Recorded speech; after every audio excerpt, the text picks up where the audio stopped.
이 시간 유은식 목사님께서 대표로 기도해 주시겠습니다.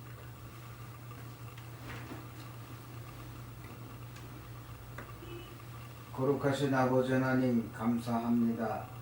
가정의 달을 맞은 우리들에게 오늘은 또한 어버이 주일을 맞게 하시니 감사드립니다. 자녀는 부모에게, 부모는 자식에게 서로가 소통하며 올바른 관계를 맺으며 하나님께 영광 돌리는 우리들이 되어 아름다운 가정을 이루어 갈 수 있는 우리들이 되게 하시기를 간절히 소원합니다. 자식은 부모를 떠나서 새로운 가정을 만들고 또 자녀를 낳아 가족을 형성하며 살아가는 인간의 삶의 돌아감 속에 참된 행복을 추구하며 나아갈 수 있도록 도와주시기를 간절히 바라고 원하옵나이다. 행복은 주야로 말씀을 묵상하는 자들에게 허락하신다고 했사오니 우리들의 삶 속에 오직 하나님만을 바라보며 우리의 구세주 메시아이신 예수 그리스도를 과 함께 동행하며 나아가는 아름다운 가정이 되어지기를 간절히 소원합니다. 주님 함께하여 주시옵소서. 주님과 더불어 함께 살아간다고 하는 것이 마냥 행복하지만은 않은 줄 압니다. 주를 가까이 한다고 하는 그 삶, 참된 의미를 되새기며 진리를 깨달아 나아간다고 하는 그 삶이 또한 여러 가지 험난하고 역경스러운 일들이 있는 줄 아오나 그러나 그것을 이겨 나아가는 우리들 되게 도와주시옵소서. 그것을 이기지 못한다면 우리는 세상에 주저앉은 자가 될 수밖에 없고 냇물에 떠내려가는 쓰레기와 같은 존재인 줄 아오니 주여 함께하사 송사리와 같은 작은 물고기라 할지라도 살아있다면 물길을 거슬러 올라가 늠름한 삶을 또 진리를 찾아 나아가는 그러한 삶을 살아가는 줄 아오니 주여 우리에게 능력을 허락해 주시옵소서. 주께서 함께하여 주시옵소서. 주께 영광을 돌리는 우리들 되게 도와주시옵소서. 이곳에 참여한 우리 모두들 또한 온라인으로 예배드리는 우리의 성도들 모두가 다 함께 주님 앞에서 성실히 살아가며 하나님께 영광 돌리며 행복한 삶을 추구하는 이 가정의 달 그리고 부모와 자식 간의 아름다운 관계를 이루어가는 우리들이 되기를 간절히 소원합니다. 또한 오늘의 당신의 귀한 말씀을 전해주시는 귀한 종 유성근 목사에게 함께하사 우리에게 들려주시는 그 모든 말씀들이 우리들에게는 영의 양식이 되게 하시고 생명의 양식이 되게 도와주시옵소서. 오늘의 이 예배 주께서 간합해 주실 줄 믿사오며 이 모든 말씀 우리 주님 예수 그리스도의 이름 받들어 간절히 기도드리옵나이다. 아멘. 오늘 말씀은 창세기 28장 1절부터 5절까지 말씀입니다. 창세기 28장 1절부터 5절까지 말씀을 저와 여러분이 서로 번갈아가면서 교독하도록 하겠습니다. 제가 먼저 봉독합니다. 이삭이 야곱을 불러 그에게 축복하고 또 당부하여 이르되 너는 가나안 사람의 딸들 중에서 아내를 맞이하지 말고 일어나 바단 아람으로 가서 내 외조부 부두엘의 집에 이르러 거기서 내 외삼촌 라반의 딸 중에서 아내를 맞이하라. 전능하신 하나님이 내게 복을 주시어 내가 생육하고 번성하게 하여 내가 여러 족속을 이루게 하시고 아브라함의 허락하신 복을 내게 주시되 너와 함께 내 자손에게도 주사 하나님이 아브라함에게 주신 땅 곧 네가 거류하는 땅을 네가 차지하게 하시기를 원하노라. 다같이 이에 이삭이 야곱을 보내매 그가 바단 아람으로 가서 라반에게 이르렀으니 라반은 아람 사람 부두엘의 아들이요 야곱과 에서의 어머니 리브가의 오라비더라. 아멘. 오늘은 특별히 어버이 주일입니다. 새롭게 가꾸시는 하나님이라는 제목으로 말씀을 나눌 때 세 가지를 한번 생각해 보는 시간이 되었으면 좋겠습니다. 첫 번째로 자녀를 위한 부모님의 역할은 과연 무엇일까 한번 고민해 보고요. 또 둘째로 부모님을 위한 자녀의 역할은 과연 무엇일까. 또 마지막으로 셋째로 하나님의 자녀인 우리의 역할은 과연 무엇일까 함께 고민해 보는 시간 되었으면 좋겠습니다.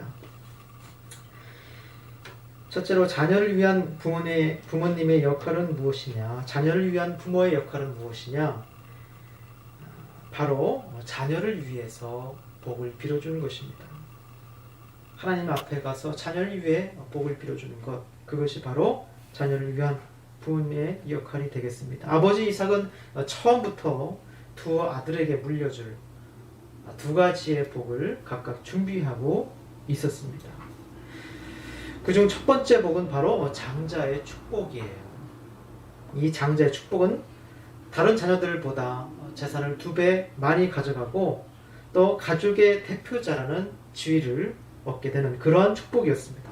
다른 자녀보다 재산을 더 많이 받는 만큼 다른 형제들을 돌보고 챙기는 마디의 책임감 역시 둘을 갖췄어야 했는데, 이 장자의 축복은 특별한 일이 없는 한 장자가 받는 것이겠지만 무조건 정해진 것은 아니었고요. 만약 첫째가 큰 죄를 저질러서 자격을 상실할 경우에는 다음 자녀에게 이 장자의 축복권이 넘어갈 수 있었습니다. 두 번째 복은 이삭의 아버지 아브라함으로부터 이어지는 또 다른 복, 바로 하나님이 함께하는 복, 약속의 축복, 언약의 축복이었습니다. 이 약속을 통해서 가나안 땅을 차지하게 될 것이고, 그 땅에서 수많은 자손들이 또 태어날 것이고, 모든 민족이 그로 말미암아서 복을 얻게 되는 그러한 복이죠. 스스로 복 자체가 되는 복이죠. 하나님이 함께 하시는 복입니다. 이렇게 두 가지의 복을 이삭이 두 아들들을 위해서 준비하고 있었어요. 따로따로. 에서와 야곱을 어릴 때부터 지켜보았기 때문에 두 아들이 각각 어떤 그릇을 갖고 있는지 이삭은 옛날부터 파악하고 있었죠. 첫째 아들 에서는 피부가 붉고 건강하고 몸에 털도 많고 사냥을 잘하지만 때때로 참을성이 부족하고 인내심이 부족한 그런 아들이었습니다. 그러나 이삭은 첫째 아들 에서를 더 사랑했다고 성경에 분명히 나와 있습니다. 이삭이 준비한 두 가지 축복 중에서 에서에게 어울리는 축복은 딱 한 가지밖에 없었어요.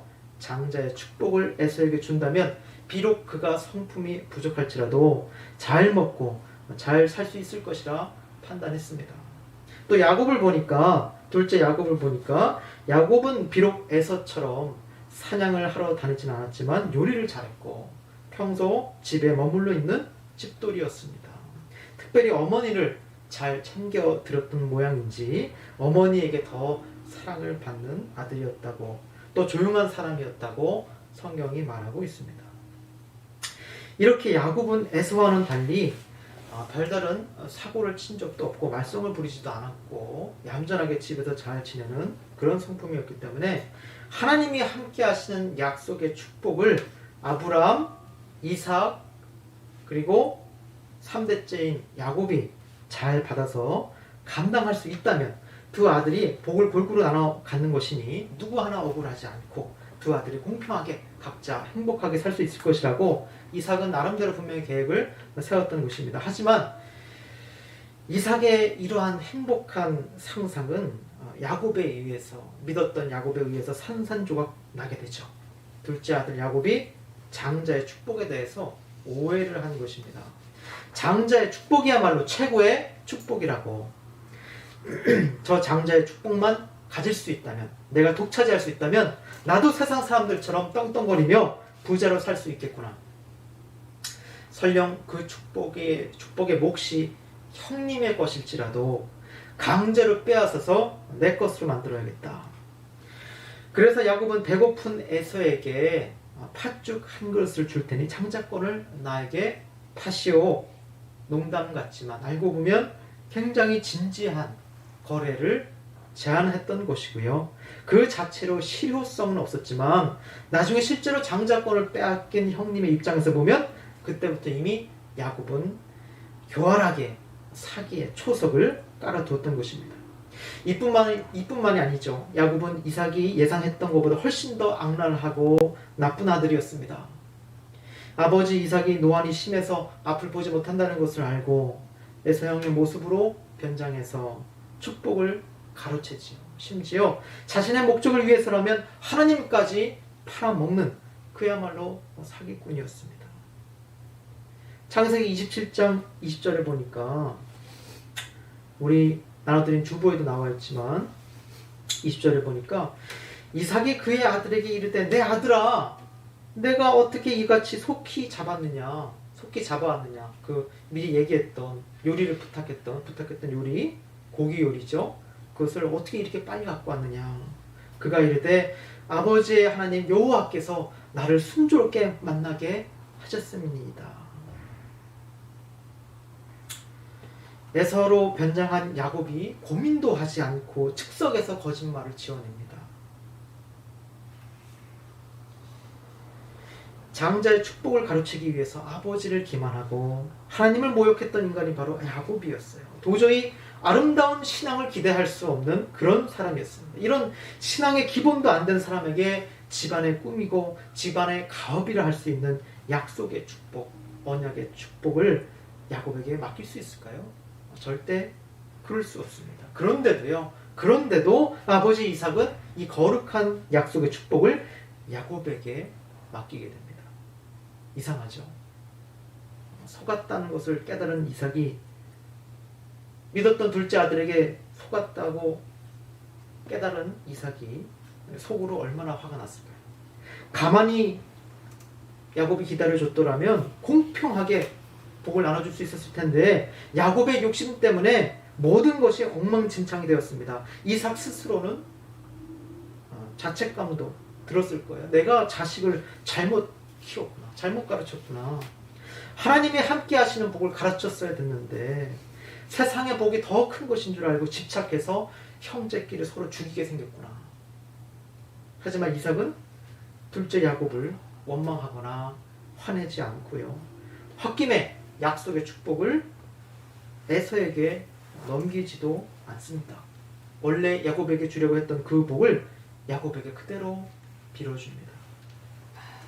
형님의 축복도 가르치고 하나님의 이름까지 팔았던 아들에게, 둘째 아들에게 민족의 사명, 민족의 미래까지 맡기는 거예요. 왜일까요? 저는 그래서 자녀를 오랫동안 지켜본 부모님의 역할이 참 크다고 생각합니다. 비록 야곱이 싸가지가 없었고 잘못된 욕심으로 집안이 엉망진창이 됐지만 야곱이 갖고 있는 저 달란트를 좋은 곳에 쓸 수만 있다면, 방향을 바꿀 수만 있다면, 인생의 핸들을 하나님께 넘길 수만 있다면 그의 인생이 100% 달라질 것이고 민족의 사명까지도 능히 감당할 수 있는 사명자가 될 것이라. 지금은 자녀가 좀 부족하더라도 그 그릇에 딱 맞는 비전을 올바르게 제시해 주는 것 아무나 할 수 있는 일은 아니라고 생각하지만 부모이기에 할 수 있는 역할입니다. 오늘날 수많은 10대들이 자기 스스로 뭘 잘하는지도 모르고 뭘 좋아하는지도 모르고 뭐가 되고 싶은지도 모르는 인생들을 살아가고 있습니다. 그것을 이끌어주는 것이 부모님의 역할인데 자녀 스스로 내가 얼마나 큰 일을 감당할 수 있을지 가늠조차 하지 못한 채 세상을 헤매는 것처럼 불행한 일이 또 없다는 것입니다. 자녀가 자신의 인생을 완전히 바칠 수 있는 꿈을 미리부터 깨닫고 어릴 때부터 준비할 수 있다면 얼마나 행복할까요? 그래서 시간을 낭비하지 않고 오직 그 길만을 위해서 살아갈 수만 있다면 얼마나 행복한 인생을 살 수 있을까요? 자기보다 부족한 수많은 사람들을 이끌어주고 또 하나님 나라를 위해서 그 재능을 나눠쓸 수 있다면, 시간을 허비하지 않고 정말 오로지 자신의 태어난 목적대로 살 수 있다면 얼마나 행복할까요? 결국 이삭은요, 전능하신 하나님께서 야곱을 새롭게 또 성숙하게 가꾸실 것을 기대하면서 가능성이 더 높은 아들에게 복을 빌어주는 길을 택합니다. 그럼 이런 질문도 나올 수 있겠죠. 아니 그러면 에서는 뭡니까? 에서는 어떡합니까? 똑같은 논리로 에서도 부족하지만 하나님께서 성숙하게 바꿔주실 것을 기대하면서 에서에게 약속의 축복을 줄 수 있는 거 아니냐? 그렇게 물어볼 수 있겠죠. 그런데 어떡합니까? 에서와 야곱은요, 그릇의 크기가 다릅니다. 그릇의 모양이 다릅니다. 사람이 개가천선해서 바뀔 수는 있는데 수행할 수 있는 능력은 별개의 영역입니다. 에서 형의 입장에서 생각해보면 굉장히 잔인한 이야기예요. 그렇죠? 부모님이 야곱에게만 두 가지 복을 다 빌어주고 있으니 얼마나 섭섭하고 기분이 나쁘겠습니까? 제가 유년부 아이들 60명을 상대해 보니까 그 아이들을 하나하나 만나면서 이야기를 나눠보고 그 아이들이 펼치는 재능들을 제가 보니까 이미 어릴 때부터 그릇의 크기와 모양이 다르다는 것을 느끼게 됩니다.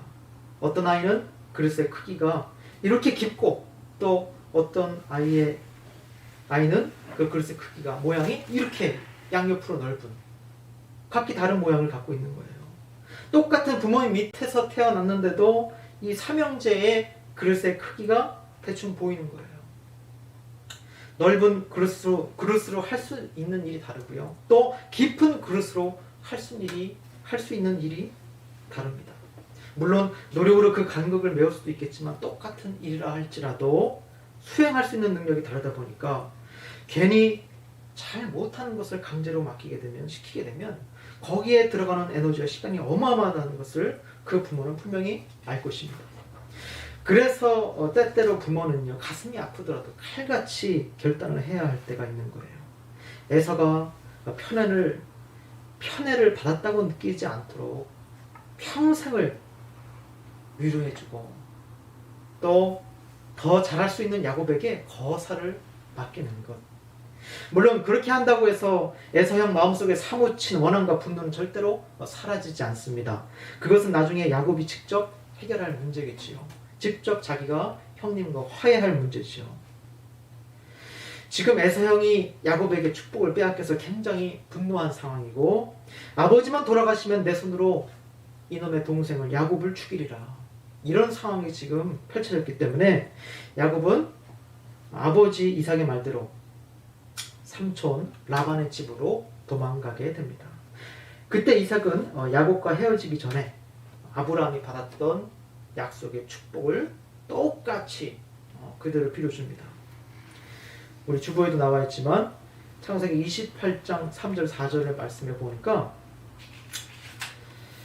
전능하신 하나님이 너에게 복을 주시어 네가 생육하고 번성하게 하여 네가 여러 족속을 이루게 하시고 또 아브라함에게 허락하신 복을 너에게 주시되 너와 함께 내 자손에게도 주사 하나님이 아브라함에게 주신 땅 곧 네가 거류하는 땅을 네가 차지하게 하시기를 원하노라. 결국 여기 나와 있는 세 가지 가나안 땅에 대한 것, 자손에 대한 것, 복에 대한 것 그대로 아브라함이 받은 것을 다 그대로 축복하여 빌어주죠. 자, 이렇게 해서 우리가 두 번째로 그렇다면 부모님을 위한 자녀의 역할은 무엇이냐? 바로 부모님이 자녀를 위해서 빌어준 그 복대로 잘 살아가는 것, 행복하게 살아가는 것, 그것만큼 또 부모님을 행복하게 만들 수 있는 일이 또 있겠습니까? 이삭은 그런 마음을 담아서 자녀 둘째 아들 야곱이 엉망진창의 인생을 살고 어딜 가나 남의 것을 뺏고 사기꾼으로 살아가고 그런 부족한 모습을 아직 갖고 있지만 주 안에서 이 모든 것들이 회복되어서 옛사람을 버리고 새 사람으로 거듭나기를 간절히 소망하면서 이러한 복을 야곱에게 빌어주고 있다는 거예요. 야곱이란 이름처럼 사기꾼의 속성을 가지고 이 어마어마한 복을 감당할 수 있을까? 이 거룩한 사명을 감당할 수 있을까? 절대로 불가능합니다. 야곱이 주 안에서 새롭게 바뀌고 성숙하게 변하기 전까지는요, 절대 감당할 수 없는 복이죠. 이 야곱이 아버지 말대로 길을 가던 중에 삼촌 라반의 집을 가던 중에 길가에서 돌베개를 베고 잠을 청하는데 꿈속에서 하나님이 나타나셔서 할아버지 때부터 아브라함 때부터 이어진 축복을 그대로 약속해 주시는데요. 이삭이 말하는 대로 이루어지죠. 그게 오늘 주보에 나와 있는 것처럼 창세기 28장 13절 14절에 나오는 말씀입니다. 14절 14절이 아니고요.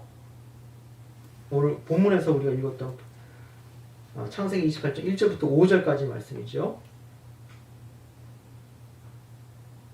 근데 하나님께서 맞네요. 제가 지금 잠깐 순간 착각했네요. 꿈속에서 하나님이 나타나셔서 아까 이삭이 얘기했던 거 그대로 똑같이 얘기합니다. 제가 대표로 읽어볼게요. 창세기 28장 13절 14절에 나오는 말씀입니다. 또 본즉 여호와께서 그 위에 서서 이르시되 나는 여호와니 너의 조부 아브라함의 하나님이요 이삭의 하나님이라. 네가 누워있는 땅을 내가 너와 너의 자손에게 주리니 너의 자손이 땅의 티끌같이 되어서 네가 서쪽과 동쪽과 북쪽과 남쪽으로 퍼져나갈지며 땅의 모든 족속이 너와 너의 자손으로 말미암아 복을 받으리라. 여기에도 동일하게 가나안 땅에 대한 이야기, 그리고 자녀의 자손에 대한 이야기, 또 복에 대한 이야기, 너로 말미암아서 복을 받게 될 것이라. 모든 민족이 복 자체가 될 것이라. 내가 너와 함께 하리라. 그 모든 것이 그대로 다 들어가 있습니다. 이제 잠에서 깬 야곱이요 하나님을 만나는 것을 기뻐하면서 그 자리에서 일어나 예배를 드리기 시작합니다. 그게 창세기 28장 16절부터 19절까지 나오는 말씀인데요. 그런데 19절에 나와 있는 놀라운 기적의 말씀이 또 들어있어요. 19절의 말씀을 보니까 그곳 이름을 베델이라 하였더라. 야곱이 꿈속에서 하나님을 만났던 그 장소의 이름을 베델이라 하였더라. 그런데 거기 또 뒤에 뭐라고 나왔냐면 이 성의 옛 이름은 루스더라. 그러니까 원래는 그 자리가 루스라고 불리는 지역인데 야곱이 하나님을 만난 이후부터 직후부터 그 장소가 베델로 바뀌었더라. 그런 얘기를 지금 하고 있는 겁니다. 그럼 루스라는 이름의 뜻은 대체 뭘까? 루스는 살구나무, 아몬드나무라는 뜻이에요. 거기에는 이제 살구나무가 없는데 우리나라로 이제 번역하면 아몬드나무를 우리는 이제 살구나무로 이제 번역을 했고 거기에는 이제 아몬드나무가 그 지역에 많이 있었던 모양이에요. 그래서 아무 의미 없이 아몬드나무가 많이 있으니까 그냥 그 이름을 그 지역을 아몬드나무라는 이름 뜻을 갖고 있는 루스라는 이름으로 불렀던 것입니다.